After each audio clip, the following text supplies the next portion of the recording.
দার্জিলিং নামটা শুনলেই চোখের সামনে ভেসে ওঠে মেঘে ঢাকা বৃষ্টি ভেজা সবুজে ঘেরা এক অপার্থিব দৃশ্যপট। উঁচু নিচু পাহাড়, সারি সারি চা বাগান, ছোট বড় ঝর্ণা, জানা অজানা বনফুল আর মেঘমল্লার আস্তরণে মুড়িয়ে থাকা এই পাহাড়ি শহরটাকেই প্রকৃতি প্রেমীদের স্বর্গরাজ্য বললে খুব একটা ভুল হবে না বইকি। দার্জিলিংয়ে আরও একটি প্রধান আকর্ষণ হলো ব্রিটিশ আমলের তৈরি সেই ৮০ দশকের কয়লা চালিত টয় ট্রেন। সমুদ্রপৃষ্ঠ থেকে প্রায় ৬,৭০০ ফুট উচ্চতায় অবস্থিত এই পাহাড়ি শহরের নামকরণের সুস্পষ্ট কোনো ইতিহাস নেই, তবে লোকমুখে শোনা যায় দার্জিলিং শব্দ থেকেই দার্জিলিং শব্দ থেকেই দার্জিলিংয়ের উৎপত্তি। দরজা মানে বর্জ্য, আর লিং মানে হচ্ছে দেশ। এক কথায় দার্জিলিং মানে হচ্ছে বজ্রের দেশ। আবার অনেকের মতে ১৭৬৫-র দিকে কোনো এক লামা এদেশে মাটিতে পা রেখেছিলেন, তার নাম অনুসারেই দার্জিলিং নাম করা হয়েছে।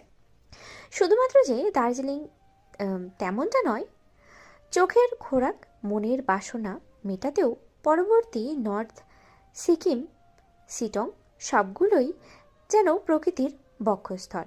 শহরে একঘেয়ে জীবনের ভার বইতে বইতে ক্লান্ত পরিশ্রান্ত মানুষগুলোকে একটুখানি স্বস্তির সঞ্চার খুঁজে দিতেই বোধ হয় উপরওয়ালা এই নিদারুণ সৃষ্টি করেছে। চা পল্লবে ঘেরা সুউচ্চ পাহাড়ের চূড়ায় অবস্থিত হোমস্টের যে ছোট ছোট কটেজগুলো রয়েছে, তারই মধ্যে একটা কটেজের খোলা বারান্দায় বেতের চেয়ার আর বেতের কারুকাজ করা রেলিংয়ে কোনোই ঠেকিয়ে গালে হাত দিয়ে বসে আছে ওরু। ওর মোহবিষ্টের মতো চোখ দুটো পাহাড়ের ঢাল বেয়ে নামা সারি সারি চা বাগানে নিবদ্ধ। চা বাগানের পাশ দিয়েই কলকলিয়ে বয়ে যাচ্ছে সরু ঝর্ণার বহর। কাচের মতো দেখতে ঝর্ণার সেই স্বচ্ছ পানিতে টুপটাপ ঝরে পড়ছে হাওয়া উড়ে আসা রং বেরঙের বনফুল। সকাল সকাল মেঘের চাদরে ঢাকা পড়েছে প্রকৃতি, অথচ মাত্রই এক পশলা বৃষ্টি হলো ঝমঝমিয়ে। ঝমে পড়া ক্ষুদো ক্ষুদো বৃষ্টি কণাগুলো সযত্নে ঠাঁই নিয়েছে চা পাতার গায়ে। নিয়ন সূর্যকিরণের সেই বৃষ্টি কণাগুলো ঝিলিক করছে বারে বার, যেন এক নজরে দেখলে মনে হবে চা পাতার উপরে কেউ সযত্নে হীরের টুকরো সাজিয়ে রেখেছে। ওরু সেই সকাল থেকে বসে বসে মুগ্ধ নয়নেই দেখেই যাচ্ছে এসব। দেখতে দেখতে চোখ জুড়িয়ে আসছে, তবুও মন ভরছে না। বারবার ভাবনারা এক জায়গাতেই আটকে যাচ্ছে। প্রকৃতি এত অপরূপ কেন? দুগালে হাত দিয়ে চারিদিকে মুগ্ধ হয়ে চেয়ে নজর জোড়াচ্ছে ওরু, আর মনে মনে ভাবছে কালকের কথা। কাল কৃতিকের সাথে অমন তাড়াহুড়ো করে ফ্লাইটে উঠে আরও এক দফা ঝটকা খেয়েছিল ওরু। ওরুর পরনে তখন হালকা গোলাপি টপস আর সুতির ঘাগড়া ছিল। লম্বা চুলগুলো ছিল ক্লাচার দিয়ে বাঁধা। ওর পেছনে পেছনেই উঠেছিল কৃতিক। ফ্লাইটে ওঠার পরেও কৃতিক এমন একটা ভাব করেছিল যে অন্য আরেকটা দেশে নয়, বরং মতিঝিল থেকে হাতের ঝিলে যাচ্ছে। চারিদিকের পরিস্থিতিতে একটুও মাথা ব্যথা নেই, আর না আছে কোনো হেলদোল। ফোন স্ক্রল করছে তো করছে। ওর কাণ্ডে এক পর্যায়ে বিরক্ত হয়ে পেছনে ঘুরে ওরু শুধায়, আমাদের সিট কোথায়? কৃতিক ফোন থেকে চোখ সরিয়ে আলগোছে নিজের চুলে আঙ্গুল বোলাতে বোলাতে বলে, বিজনেস ক্লাসে। আপনি এতটুকুর মধ্যে বিজনেস ক্লাস কিভাবে ম্যানেজ করলেন? আশ্চর্য। ওরুর কথায় কৃতিক নির্বিকার ভঙ্গিতে উত্তর দিল, সামনে চল, দেখতে পাবি। ওরু ত্যক্ত দীর্ঘশ্বাস ছেড়ে কৃতিককে রেখেই গটগটিয়ে বিজনেস ক্লাসের দিকে এগিয়ে গেল। কেবিন ক্রুদের সাহায্যে বিজনেস ক্লাস খুঁজে নিয়ে দরজাটা খুলে ওরু ভেতরে প্রা রাখার সঙ্গে সঙ্গে ভীষণভাবে চমকালো, সাথে ভয়ও পেল মারাত্মক। কারণ ওকে দেখেই ভেতর থেকে অ্যালিসা, অর্ণব, ক্যাথলিন ওরা সবাই একযোগে চেঁচিয়ে উঠে বলল, সারপ্রাইজ! আকস্মাৎ চিৎকারে হকচকিয়ে উঠল ওরু। সবাইকে এখানে এভাবে দেখতে পেয়ে মস্তিষ্ক আপাতত হ্যাং হয়ে আছে ওর। তাই ওরু কোনো কিছু না ভেবে আবারও পেছনে ঘুরল কৃতিকের কাছে যাওয়ার উদ্দেশ্যে। তবে পেছনে ঘোরার সঙ্গে সঙ্গেই একটা শক্ত ঢেউ খেলানো পুরুষালী বুকে ধাক্কা খেয়ে থমকে গেল ওরু। তাড়াহুড়ো করে মাথা তুলতেই দেখতে পেল এটা কৃতিক। পরনে নেভি ব্লু আর ব্ল্যাক ওভারসাইজ ডেনিম। সামনের চুলগুলোকে সামলাতেই মাথায় আটকানো কালো টুপি, আর ঠোঁটের কোণে লেগে আছে এক রহস্যময় হাসি। ওরও ধরতে পারল না কৃতিকের এই হাসির আসল কারণ। অগত্যা চোখ বড় বড় করে বিস্ময়ে কৃতিকের মুখের দিকে তাকিয়ে রইল অবুঝের মতো। কৃতিকও রহস্যময় হাসির অবসান ঘটিয়ে কাঁধ বাঁকিয়ে অরুর চোখে চোখ রেখে শান্ত স্বরে বলল, happy first honeymoon journey babe. কৃতিকের কথাতে অরুর চোয়াল ঝরে পড়ার উপক্রম। এমন একটা আকস্মিক ঘটনায় আপনা আপনি ওর হাত দুটো চলে গেল নিজের মুখের উপরে। অরু একবার ওদের সবার দিকে তাকাচ্ছে, তো আরেকবার কৃতিকের দিকে। এদিকে ওদিকে তাকিয়ে অস্ফুটেই বলে ওঠে, তার মানে এটা প্রি প্ল্যান? কৃতিক হ্যাঁ সূচক মাথা নাড়লে অরু পুনরায় ঠোঁট ফুলিয়ে বলে, তাহলে আমাকে ব্যাগ গোছাতে কেন বললেন না? আমি তো কিছুই নিয়ে আসিনি। কৃতিক ওর মাথায় হাত বুলিয়ে বলে, হুম, মন খারাপ করতে হবে না, সব কিনে দেব, এনিথিং ইউ নিড। জামা কাপড়ের কথা মনে পড়তেই অরু সম্বিত ফিরে পেয়ে নিজের শরীরের দিকে চাইল। কাল রাতে ঝুম বৃষ্টিতে ভিজে ওরা কোনো মতে হোমস্টেতে এসেছিল। রাতের বেলা এমন পাহাড়ি এলাকায় বৃষ্টির মাঝে দোকানপাট সবই বন্ধ ছিল, যার ফলস্বরূপ জামা কাপড় আর কেনা হয়নি ওর। রাতে টপস খুলে গায়ে কৃতিকের হুডি চড়িয়েই ঘুমিয়েছিল, আর এখনও সেভাবেই। কিন্তু এভাবে আর কতক্ষণ বসে থাকবে ও? তাছাড়া কৃতিকও তো কোনো জামা কাপড় আনেনি। জামা কাপড় তো দূরে থাক, টুথব্রাশ টুথপেস্ট এটা পর্যন্ত ওদের কাছে নেই। বিষয়টা বোধগম্য হতেই বারান্দা ছেড়ে বেডরুমে প্রবেশ করলো ওরু। কৃতিক এখনও কমফোর্টার মুড়ি দিয়ে খালি গায়ে ঘুমাচ্ছে। বিয়ের বয়স বেশ কয়েক মাস হলেও অরু কৃতিকের একসাথেই এক ঘরে রাত্রি যাপন করা হয়েছে হাতে গোনা কয়েকবার মাত্র। সেখানে কাল রাতে ওরা দুজন সত্যিকারের আর 5টা স্বামী স্ত্রীর মতোই একসাথে এক ঘরে এক বিছানায় ঘুমিয়েছে। বিষয়টা অরুর চিত্তে প্রশান্তির ঝড় বইয়ে দেয়। হৃদয় নিংড়ানো ভালোবাসাটুকু উগড়ে আসে বারবার। হঠাৎ মনে হতে থাকে, উনি সত্যি আমার পাশে, সত্যি অবিশ্বাস্য। ওরু যে কয়েকদিনই কৃতিকের সাথে ঘুমিয়েছে, ও খেয়াল করেছে কৃতিক সবসময় উপর হয়ে ঘুমায়। ওর চওড়া পুরুষালী পৃষ্ঠদেশ কখনো কমফোর্টারের আড়ালে ঢাকা পড়ে না। বিষয়টা বরাবরই ওর আকর্ষণ কেড়ে নিতে সক্ষম। এই লোক ঘুমের মাঝেও ম্যানলি আচরণ করে। ওরও ভেবে পায় না কৃতিক এমন কেন, একটু কি কিউট হওয়া যায় না? সবসময় ডার্ক চকলেট হতে হবে তাকে? একটু একটু মিল্ক চকলেট হলে ক্ষতি কি? অরুর মন গহীনে অযাচিত প্রশ্নের উত্তর দিল না গাঢ় ঘুমে বিভোর হয়ে থাকা কৃতিক। অরু মনের ভাবনা মনে পুষে রেখেই এগিয়ে গিয়ে কাঠের তৈরি তকতকে মেঝেতে হাঁটু মুড়ে কৃতিকের শিওরে বসে পড়ে। এরপরে হাত বাড়িয়ে ওর ঘাড় ছুঁই ছুঁই এলোমেলো চুলগুলোকে নিজের নরম তুলতুলে আঙুল চালাতে চালাতে আনমনেই বলে ওঠে, আমার কেন যেন বিশ্বাস হচ্ছে না আপনি আমার এতটা কাছে। আপনি কি সত্যি সেই জায়ান্ট কৃতিক যার বিছানায় ভুল করে ঘুমিয়েছিলাম বলে আমাকে চোখ দিয়েই ভস্ম করে দিয়েছিলেন? আপনি কি সেই জায়ান্ট কৃতিক যার সামনে একটু আওয়াজ করে কেঁদেছিলাম বলে আমাকে কনকনে ঠান্ডার মাঝেই বাইরে বের করে দিয়েছিলেন? আমার তো এখনও সেই শুরু থেকে এই পর্যন্ত চোখ বন্ধ করলে মনে হয় সবটা স্বপ্ন। এত ভালোবাসা, এত আবেগ, আপনার এই মাত্রাতিরিক্ত আসক্তি, সব কিছু আমার মতিভ্রম মনে হয় মাঝে মাঝেই, যেন এক্ষুনি ভ্রম কেটে যাবে আমার। আর আপনিও আমাকে রেখে হারিয়ে যাবেন সেই দূর ক্যালিফোর্নিয়ায়। দিন যাবে, মাস যাবে, বছর যাবে, আপনার দেখা আর আমি পাবো না। সেই আগের মতো এরোর মুখে শুধু নামটাই শুনবো আপনার, কৃতিক কুঞ্জের ছোট সাহেব জায়ান্ট কৃতিক চৌধুরী। কিন্তু এবার তো আমি আর সহ্য করতে পারবো না সেই দহন। বলুন, সত্যি বলছি, তেমনটা হলে আমি মরেই যাব।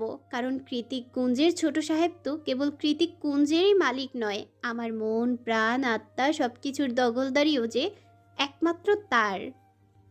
জায়ান্ট কৃতিক, আপনি হরণ করেছেন আমার হৃদয়ে। ভালোবাসার সংজ্ঞা না জানা এক তরুণীর বুকে আপনি ভালোবাসার বিষাক্ত তীর নিক্ষেপ করেছেন, সূত্রপাত করেছেন প্রকাণ্ড জলোচ্ছ্বাসের। আর এখন আমার মনে ভালোবাসার তুফান বাঁধিয়ে দিয়ে আমার স্বপ্ন ভেঙে হারিয়ে গেলে আপনার খবর আছে। যেদিন আপনাকে খুঁজে না পাবো সেদিন আমিও হারিয়ে যাব অলিক আকাশে, সবচেয়ে উজ্জ্বল নক্ষত্র হয়ে ক্যালিফোর্নিয়ার রাতের আকাশে ঘুরে বেড়াবো। তখন খুঁজবেন তো আমাকে, মনে পড়বে তো আমার কথা। হুট করেই স্বপ্নের মধ্যে করে পাওয়া মাত্রাতিক্ত ভালোবাসার উচ্ছ্বাসে একরাশ কাতরতা ঘিরে ধরেছে ওর হৃদয়। এতটা সুখ ওর কপালে সইবে কি না তা নিয়েও সন্দিহান মেয়েটা। ওর পাশে জায়ান্কৃতিক মানে অমূল্য সম্পদ, যা ও না চাইতেও নিজের করে পেয়েছে। হারিয়ে যাওয়ার ভয় তো একটু থাকবেই। এই মুহূর্তেই সেই ভয়ে জর্জরিত হয়ে টুপটাপ অশ্রুকণা বিসর্জন দিচ্ছে ওরও। ক্রন্দনরত অরুর ফোপানোর আওয়াজে ঘুমের মাঝেই একটু নড়েচড়ে উঠল কৃতিক। ঘুম ঘুম গলায় অস্ফুট আওয়াজে ডেকে উঠল অরুকে। বেবি, কোথায় তুই? কৃতিক মাত্রই নড়েচড়ে উঠেছে দেখে অরু তাড়াহুড়ো করে চোখের পানিটুকু মুছে নিজেকে স্বাভাবিক করে শান্ত স্বরে বলল, এই যে উঠুন, এবার শপিংয়ে যেতে হবে তো। আমাদের পড়ার কিছু নেই তো এখানে, বাথরুম ছাড়া। অরুর কথায় পাছে কৃতিক বালিশে মুখ ঘষতে ঘষতে হাসকি স্বরে বলল, কেন নেই কেন? কালকে তো কিছু করিনি। অরু এবার উঠে দাঁড়িয়ে বিরক্ত স্বরে বলল, কাল যে এক কাপড়ে দার্জিলিং চলে এলেন তা ভুলে গিয়েছেন? অরুর কথায় এতক্ষণে টনিক নড়ল কৃতিকের। তবে ওর মধ্যে শপিংয়ে যাওয়ার কোনো রূপ হেলদোল দেখা গেল না। ও শরীরের কমফোর্টারটা আরেকটু ভালোভাবে গায়ে চড়িয়ে নতুন উদ্যমে ঘুমাতে ঘুমাতেই অস্ফুট আওয়াজে বলল, ওয়ালেটে ইন্ডিয়ান কার্ড আছে, যেটা খুশি নিয়েছে। আমি এলিসাকে ফোন করে বলে দিচ্ছি, ও তোর সাথে যাবে। এই অচেনা দেশে শুধুমাত্র এলিসা আপুকে ভরসা করে আপনি আমাকে একা ছেড়ে দেবেন? কৃতিক জুৎসই আরাম করে শুয়ে বলল, আমি সঙ্গে গেলে ঠিক তোকে যেভাবে আগলে রাখতাম, এলিসা সেভাবেই রাখবে। I believe in her. এখন যা তো, ঘুমাতে দে। অত রাইড করতে পারবো না। আপনি এখানেও রাইডিংয়ে যাবেন, তাও এই পাহাড়ি রাস্তায় বৃষ্টির মধ্যে? হুম। অরুর কথার প্রতি উত্তরে ঘুমের দেশে তলিয়ে যেতে যেতে জবাব দিল কৃতিক। অরু শপিংয়ের উদ্দেশ্যে বেরিয়েছে অনেকক্ষণ। বেলা বেজেছে 10টা কি 11টা। কৃতিক এখনও ঘুমে তলিয়ে আছে। কি জানি কতদিনের ঘুম একসাথে ঘুমাচ্ছে ও। তবে কৃতিকের এই আরামের ঘুম বোধ হয় খুব একটা সহ্য হলো না ওর ব্যাংক ম্যানেজারের। সেই সকাল থেকে মুঠোফোনে ভাইব্রেশন বাজিয়ে ম্যানেজার সাহেব কল দিয়েই যাচ্ছে তো দিয়েই যাচ্ছে। ভাইব্রেটের কাপা আওয়াজে এক পর্যায়ে ঘুম ছুটে গেল। নড়েচড়ে উঠে ফোন রিসিভ করলো কৃতিক।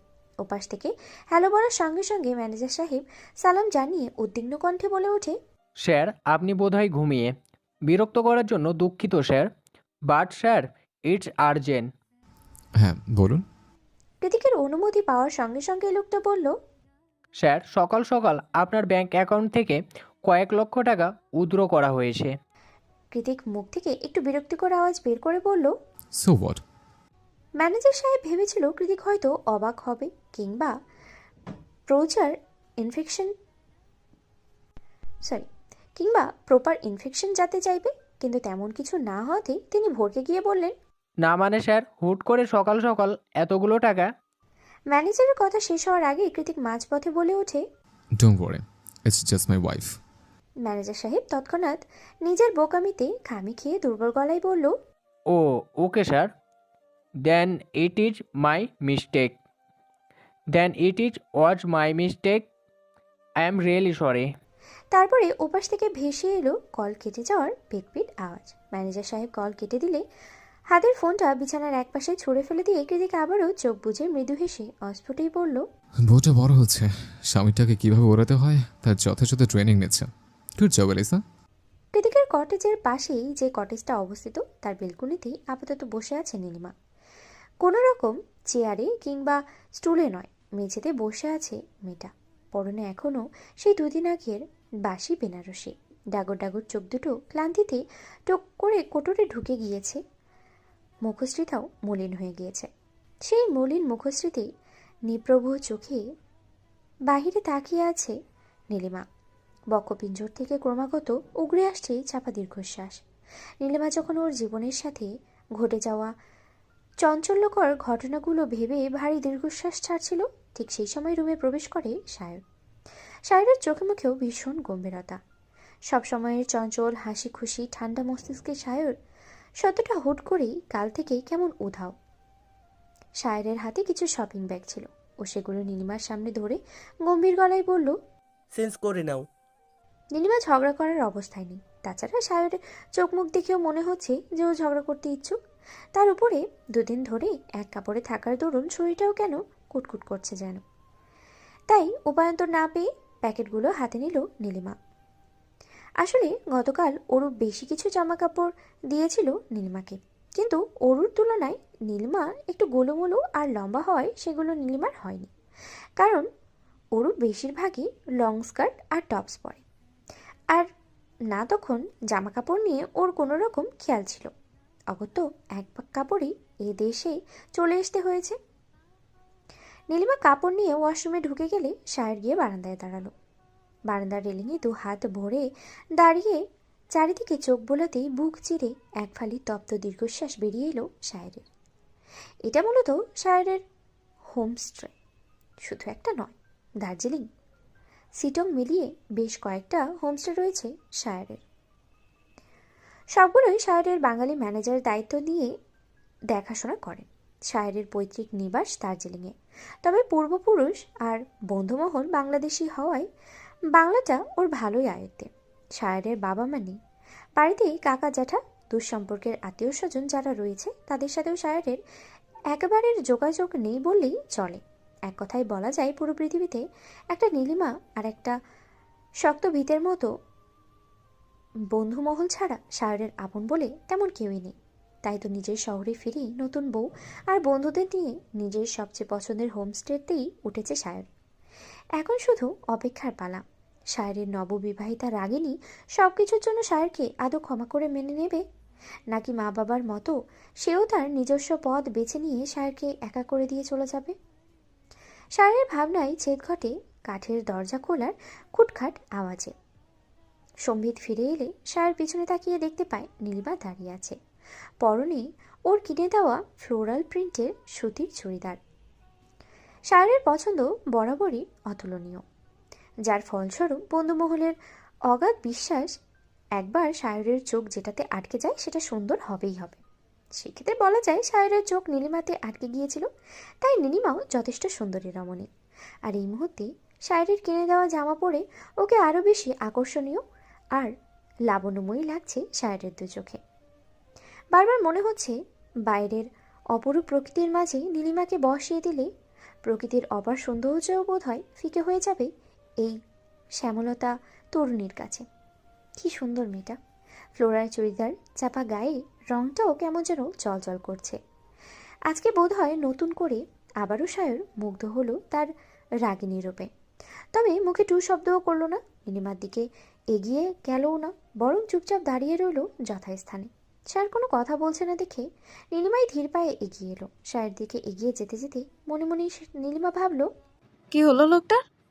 এতদিন তো কথা বলে বলে পাগল করে দিত, অযথা বিরক্ত করতো, ভুলভাল জোক শোনাতো, অথচ আজ এমন একটা পরিস্থিতি দিয়ে চুপ করে আছে কেন? এমন একটা ভাব যেন উনি আমাকে নয়, আমি ওনাকে বিয়ের আসর থেকে তুলে এনে বিয়ে করেছি। আশ্চর্য! নীলিমা সামনে এসে চুপচাপ দাঁড়িয়ে আছে দেখে সায়ের নির্লিপ্ত কণ্ঠে শুধালো, কিছু বলবে? জামা কাপড় সব ঠিকঠাক হয়েছে? নীলিমা নিজের নিচু মাথাটা এদিকে ওদিকে নাড়িয়ে ইতস্তের কণ্ঠে বলল, ইনারের সাইজটা ঠিক হয়নি। নীলিমা এত সহজে কথাটা বলে দিল যে ওর কথাটা শুনে সায়েরের আচমকায় কাশি উঠে গেল। ও কাশতে কাশতে নিজেকে সামনে নিয়ে বলল, আসলে আমি তো জানতাম না, তাই ওইভাবে আর কি বুঝতে পারিনি। সমস্যা নেই, বিকেলে সবাই ঘুরতে বের হবে, তখন এক ফাঁকে কিনে দেবো। আমাকে অ্যাকচুয়াল সাইজটা বলে দিও। নীলিমার সঙ্গে সঙ্গে চোখ তুলে ভ্রুকুটি করে বলল, আপনি কিনে দিবেন? সায়ের কাশতে কাশতে মাথা চুলকে এদিক ওদিকে তাকিয়ে বোকাদের মতো বলল, এখানে আমি ছাড়া কিনে দেওয়ার মতো আর কেউ আছে? দু হাত ভর্তি শপিং ব্যাগ নিয়ে মাত্রই হোমস্টে ফিরল ওরু। দুপুর গড়িয়ে বিকেল হয়েছে, অথচ সূর্যিমামার দেখা নেই আজ। শহরের দিকে যাও একটু সূর্যরশ্মি চোখে পড়েছে পাহাড়ের চূড়ায় উঠতে উঠতে, সেটাও মিলিয়ে গিয়েছে। চারিদিকে মেঘাচ্ছন্ন, পেঁজা তুলার মতন মেঘেদের ভেলার সবুজ চা বাগানটাকে গাঢ় সবুজ লাগছে। কি অপরূপ দৃশ্য! ওরু আরও এক দফা মুগ্ধ হতে হতেই কটেজে ফিরে এলো। দরজা খুলে ভেতরে প্রবেশ করে শপিং ব্যাগগুলো একপাশে রেখে ওরু এদিক ওদিকে কৃতিককে খুঁজতেই ব্যস্ত হয়ে পড়ে। ও এমন একটা পর্যায়ে আছে যে কৃতিককে ঠিক কী বলে সম্বোধন করবে সেটা ভেবে পায় না। ভালোবাসা যখন চরম শিখরে পৌঁছে যায়, কিংবা একান্ত কাছাকাছি মুহূর্তগুলো, তখন তো নাম ধরেই ডেকে ফেলে। কিন্তু সচরাচর নাম ধরে ডাকাটা ওর কেমন মুখে বাঁধে। কারণ সম্পর্ক যাই হোক, কৃতি করছে 12 বছরের বড়। এদিকে কিছু একটা বলে ডাকা যাচ্ছে না দেখে ওরু চোখ দিয়ে খুঁজে বেড়াচ্ছে বারংবার। এক পর্যায়ে উপায়ন্তর না পেয়ে ওরও ভাইয়া বলেই ডেকে উঠল কৃতিককে। কৃতিক ভাই শুনছেন? কোথায় আপনি? ওরও ডেকে ওঠার সঙ্গে সঙ্গে কৃতিক ওকে টান মেরে বারান্দায় নিয়ে এসে দেয়ালে চেপে ধরল। কপালটা ভীষণভাবে কুঁচকে রেখে শক্ত গলায় বলল, কে তোর ভাইয়া? ওর মুখে জবাব নেই। ও তাকিয়ে আছে কৃতিকের দিকে। আজ এই প্রথম কৃতিকে গ্লাস পড়তে দেখল ওরও। চিকন ফ্রেমের বড় বড় দুটো জুৎসই গ্লাসে তাকে মারাত্মক সুদর্শন লাগছে। আজকাল ল্যাপটপে কাজ করলেই চোখে গ্লাস লাগায় কৃতিক, আর এই মুহূর্তে চশমা পরিহিত কৃতিককে এতটা কাছে দেখে শুষ্ক একটা ঢোক গিলল ওরও। পরক্ষণেই ভিতরে উথাল পাতাল অবাধ্য অনুভূতিগুলো দমাতেই চোখ নামিয়ে নিল নিচে। চাইল ওরও নিজে চেয়ে আছে দেখে কৃতিক ওর দিকে সামান্য গ্রীবা নামিয়ে হিসিয়ে বলল, কে তোর ভাইয়া? অ্যান্সার মে। ওরও জবাব দিল না। মাথা নিচু করে ঠোঁট কামড়ে দাঁড়িয়ে রইল শুধু। ডু ইউ থিঙ্ক আমি ওর ব্রাদার? কৃতিকের কথায় ওরও এবার তাড়াহুড়ো না সূচক মাথা নাড়লে কৃতিক পুনরায় বলে, ওকে ফাইন, তাহলে আমার গ্লাস খোলো। তৎক্ষণাৎ ওরও চকিতে মাথা উঁচিয়ে কৃতিকের চোখে চোখ রাখলো। নিজের কানকে বিশ্বাস করতে পারছে না। কি বলল মাত্র কৃতিক? খোলো। প্রথমবার তুমি সম্বোধনে হুট করেই কেমন যেন একটা বউ বউ শিহরণ ছড়িয়ে গেল ওরুর সর্বাঙ্গ জুড়ে। ওরু কাচুমাচু করছে দেখে কৃতিক পুনরায় বলল, আমি কিছু বলেছি? আমার চশমাটা খুলে ফেলো ওরও। ওরু এবার কথা শুনল কৃতিকের। নিজের কম্পিত দু হাত বাড়িয়ে খুলে ফেললো কৃতিকের গ্লাস তখনও ওরুর হাতেই ছিল। কৃতিক আর সেটাকে রেখে দেওয়ার অপেক্ষা করলো না। তার আগেই ধৈর্যহারা হয়ে তড়িৎ গতিতে অধর ডুবালো ওরুর ওষ্ঠধরে ভাঁজে। ওরুর ঠোঁটে একের পর এক গাঢ় চুমু এঁকে দিতে দিতে কৃতিক হিসিয়ে বলল, এবার বল, কে তোর ভাইয়া? ভাইয়ারা কি বন্ধুর সাথে এমন কিছু করে যা আমি করছে? ওরু তৎক্ষণাৎ চোখ খিচে নাসূচক মাথা নাড়ল। কৃতিক সেভাবেই ওরুর হাতটা তুলে চোখের সামনে এনে দুজনের কাপল রিংগুলোর ইশারা করে বলল, দেখ তো, তোর অনামিকা আঙুলে আমার তোর রিংটা চকচক করছে। এটা কারা দেয় জানিস? ওরু এবার হ্যাঁ না দুদিকেই মাথা নাড়ল। কৃতিক এক হাতে ওর তুলে কোমল বাঁকানো কোমরটা শক্ত করে চেপে ধরে বলল, লাভাররা, আমি তো লাভার, তাই তোকে এটা দিয়েছে। এটার মানে হচ্ছে তুই শুধু আমার প্রপার্টি, তোকে আর কি অ্যাপ্রোচ করতে পারবে না, নো ওয়ান। কৃতিকের কথায় ওকে শান্ত করার উদ্দেশ্যে অরুর চোখ বুঝে জলদি জলদি হ্যাঁ সূচক মাথা নাড়ল। কৃতিক এবার অরুর বন্ধ চোখের দিকে তাকিয়ে বাঁকা হেসে দু হাতে ওর টপসটা ধরে ধীরে ধীরে উপরে তুলতে শুরু করে। এই পর্যায়ে এসে আকস্মাৎ চোখ খুলে কৃতিকের দু হাত চেপে ধরল অরু। কৃতিক সঙ্গে সঙ্গে অরুকে ছেড়ে দিয়ে দু পকেটে হাত গুজে একটা দীর্ঘ শ্বাস ছাড়ল। তারপরে টেবিল থেকে এক গ্লাস পানি নিয়ে ঢকঢক করে সেটা পান করে ধপ করে বসে পড়ল বেতের চেয়ারে। ওর একটু মাথা তুলে কৃতিকের আগাগোড়া পরখ করে মিনমিনিয়ে শুধালো, রাগ করছেন? কৃতিক জবাব দিল না। অরুকে টেনে এনে নিজের উরুর উপরে বসিয়ে ওর কাঁধে নাক ঘষতে ঘষতে অসহায় স্বরে বলল, আর কতদিন heartbeat? It's bothering me, I can't. Kritik বেশ বিরক্ত। ব্যাপারটা বুঝতে পেরে অরু নরম সুরে বলল, আমি সরি। অরুর হঠাৎ ক্ষমা প্রার্থনায় কৃতিক নিজের মাথা তুলে শুধালো, তুই কেন সরি হচ্ছিস? এই যে বারবার আপনার মেজাজ খারাপ করে দেওয়ার জন্য। অরুর কথায় কৃতিক জিভ দিয়ে অধর ভিজিয়ে নিজেকে সামনে নিয়ে ঠোঁটের ভাঁজে কিঞ্চিত হাসি রেখা টেনে বলল, ইটস ন্যাচারাল, এতে আমি মন খারাপ করিনি। তুই বড় হয়ে গিয়েছিস, এটা আমাদের দুজনের জন্য ঠিক কত বড় ব্লেসিং সেটা ভবিষ্যতে বুঝতে পারবি। এখন চল। অরু অবাক হয়ে প্রশ্ন ছুড়ল, কোথায় যাব? কৃতিক ওকে কোলে তুলে বেডরুমের দিকে নিয়ে যেতে যেতে বলল, তোর পছন্দের শহরে এসেছে, অথচ ঘুরে দেখবি না? আজকে সারাদিন আমার সাথে। কৃতিককে মাঝপথে থামিয়ে দিয়ে অরু হকচকিয়ে বলে ওঠে, না, যাব না। কৃতিক ওর মাথায় হাত বুলিয়ে মৃদু হেসে বলে, লেটস গো বেব। অরুর মতে পুরো দার্জিলিং শহরটাই বিস্ময়কর। এখানে আলাদা করে দেখতে যাওয়ার কিছুই নেই। কটেজের বারান্দায় বসে বসেও দার্জিলিংয়ের প্রাকৃতিক সৌন্দর্য আহরণ করা যায় নির্বিঘ্নে। তবুও সবাই মিলেমিশে আজ বেশ কয়েকটা টুরিস্ট এরিয়াতে ঘুরে বেরিয়েছে ওরা। সারা বিকেল ঘোরাঘুরি করে এখন স্ট্রিট মার্কেটে ঢুকেছে সবাই। কৃতিক ভিড় ভাট্টার মধ্যে নেই, তাই একটা বাইক রেন্ট করে ওরুকে নিয়ে সোজা বেরিয়ে পড়েছে রাইডিংয়ে। পাহাড়ের বাঁকে বাঁকে সরু রাস্তা ধরে খুব ধীর গতিতে রাইড করছে কৃতিক। পাছে না বড় বড় খাদ দেখে ওরও আবার ভয় পেয়ে যায় সেই চিন্তায়। কয়েক ঘন্টার রাইডিং শেষে ওরা যখন আবার শহরমুখী হলো তখনই পেট্রোল নিতেই পেট্রোল পাম্পে ঢুকে পড়ে কৃতিক। ও অরুকে একটা জায়গায় দাঁড় করিয়ে বলল, বেবি ওয়েট আ মিনিট, ওকে? অরু হ্যাঁ সূচক মাথা নাড়িয়ে সায় জানালে কৃতিক গাড়িতে পেট্রোল তুলতে এগিয়ে যায়। কৃতিক যখন নিজের কাজে গভীর মনোযোগী তখন পেছন থেকে একজন অত্যাধুনিক গোছের সুন্দরী মহিলা রিনরিনে আওয়াজে দিকে উঠল ওকে। হেই জায়ান্ট কৃতিক, ওরপে মিস্টার অভদ্র। পরিচিত অপরিচিতর মাঝে ঝুলতে থাকা এক নারী কণ্ঠস্বর শুনে আস্তে করে ঘাড় ঘোরালো কৃতিক। পেছনে তাকিয়ে চোখ মুখ স্বাভাবিক রেখে স্পষ্ট কণ্ঠে জবাব দিল। ইয়েস। কৃতিক ঘাড় ঘোরানোর সঙ্গে সঙ্গে মেয়েটা আন্তরিকতার স্বরূপ শক্ত করে জড়িয়ে ধরল ওকে। কৃতিকও থতমত খেয়ে ওর পিঠে হালকা হাত ছোঁয়ালো। ওদিকে মেয়েটার কাণ্ডে চোখ বড় বড় হয়ে গেল ওর, অধর যুগল আলাদা হয়ে গেল আপনা আপনি।